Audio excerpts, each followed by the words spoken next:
Hell, no, they're not our most intelligent people, but they are conspiratorial. They're I mean, when you get somebody from the Skull and Bones and the Trilateral Commission and a guy who says, everything I am today I owe to David Rockefeller, founder of the Trilateral Commission. Why is it that we don't talk about this organization? If they were members of the Nazi Party, if they were members of the Boy Scouts, or some drag queen over in West Hollywood, we would be talking about them. They would be front page headlines. But the Trilateral Commission, 78, 90 people, who controls all three candidates for the President of the United States in 1980. We like to say in this country that we have the ability as Americans to elect. But the problem is we do not have the ability to select. We can only elect, which means that we can only vote for those candidates which are put before us by our masters, our hidden masters behind the scenes. And when you understand that the Democratic and the Republican Party are financed, and believe me, in this world, money is the bottom line. If you have it or if you don't. And the Democratic and the Republican Party are financed and organized and directed by the same banking families. The same people who finance your banks are the same people who finance your institutions of government. As a matter of fact, the word for bench in relation to a judge sitting on the bench comes from banco, which is in Latin, meaning the bank. The judge sits on the bench, which is a Latin word for the bank. He officiates for the system. So when you go into a court, you're sitting before a court of order which is actually being financed by government. So what we're talking about here is a system. How many people today know that the Federal Reserve is not federal? Has nothing to do with this. It is not a reserve. No. They create that fiat money that you use. It's like monopoly money. For less than a penny a note, they lend it to the U.S. Treasury in exchange for interest-bearing bonds. They print this stuff for less than a penny a note. They lend it in exchange for interest-bearing bonds. They issue this into circulation as debt-bearing currency. We cannot exist as a free and independent nation when this evilarchy controls the strings. We have to abolish the privately owned Federal Reserve System. And that's why on the dollar bill it says up in the left-hand corner on the dollar bill, this note is legal tender for all debts, public and private.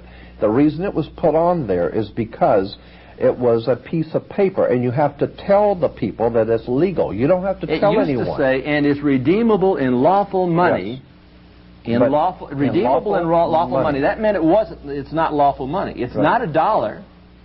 If you have a piece of toilet paper, it can be used and tossed away. But as soon as you print Federal Reserve note, it becomes an obligation of the public to pay.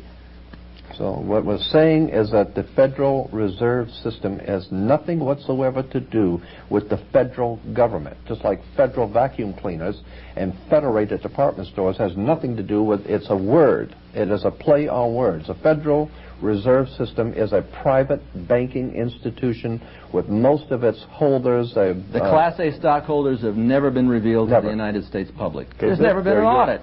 Right, never been an audit. Independent audit. This organization, okay, that you say is pulling strings here, how many people are controlling this? Is this at the helm of one man, or is it's an oligarchy? I call it an evilarchy because they want to bring about a Luciferian new world order. And by Luciferian, we're talking about. Do you mean? I'm talking about a satanic order. And if you take a look at the layout of Washington, D.C., and Jordan Maxwell is the expert on this, you will find out that the entire city was laid out in symbols. If you take a look at the obelisk and the Illuminati pyramid at the top of the yes, as a matter of fact, the two main streets going toward the Capitol building, if you take, which I have pictures over the city, looking down on Washington, D.C., you'll see there are two main boulevards culminating in a pyramid. And just at the very top of the pyramid is a street cutting it off. And then within the triangle at the top, where the eye on the dollar bill is the Capitol.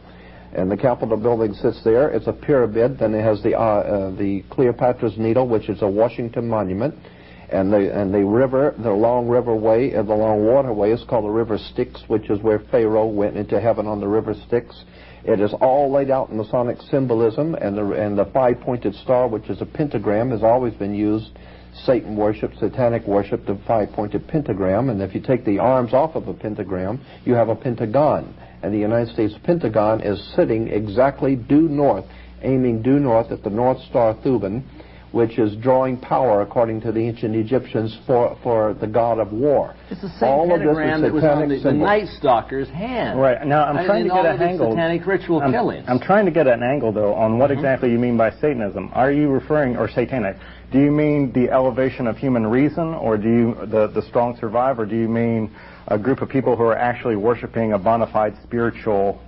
We're talking about the warlocks of Washington here. We're talking about people who have satanic rituals. We're talking about people who believe in a Lucifer 2000.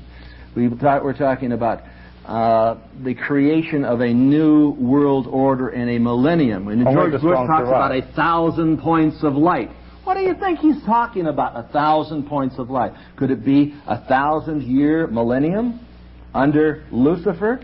What do you think, Jordan? Yes, there's no doubt in my mind that all the terminology is the same. If you go back through the speeches that Adolf Hitler made and the top Nazi speechwriters, and then listen to what Ronald Reagan had to say, and George Bush, and now our new incoming president. Well, Hitler talked about 1,000 points of... he's talked about 1,000-year Reich, and Bush is talking about 1,000 points of light.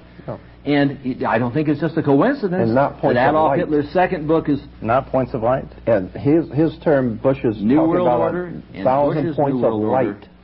1,000 points of light. Light is very important to Luciferians. It has to do with Lucifer. It has to do with satanic societies. And what we're saying here is that the government of the United States is in the hands of some very powerful, sinister people who are manipulating not only us, but the rest of the world. If you can take a look at, just take a road map of Washington, D.C.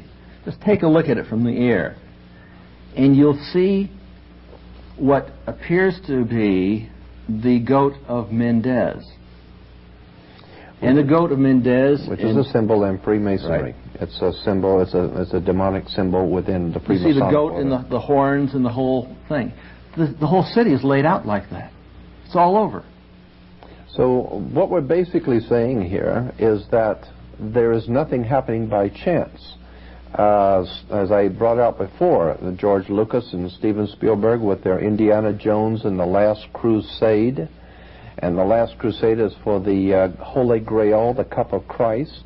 It's not by chance that we have movies like that, because they're in... Why is Adolf Hitler always involved with Indiana Jones? The Last Crusade you can't understand unless you understand the First Crusade. The First Crusade was developed by what we call the Knights Templars Masonic Lodge. The Knights Templars are the ones that gave us what we call the Columbian faction of the Illuminati, which comes to America and founds itself in the state of New York, which comes from the old York Rite in England, from the Duke of York to old York, England, to New York, the Empire State. Then if you understand that Europe has dominated the world for almost 1,600 years, and we refer to Europe as the Old World. Therefore, the power structure of Europe is the Old World Order. That's the power structure of the Old World. We're going to be doing some more of this.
folks.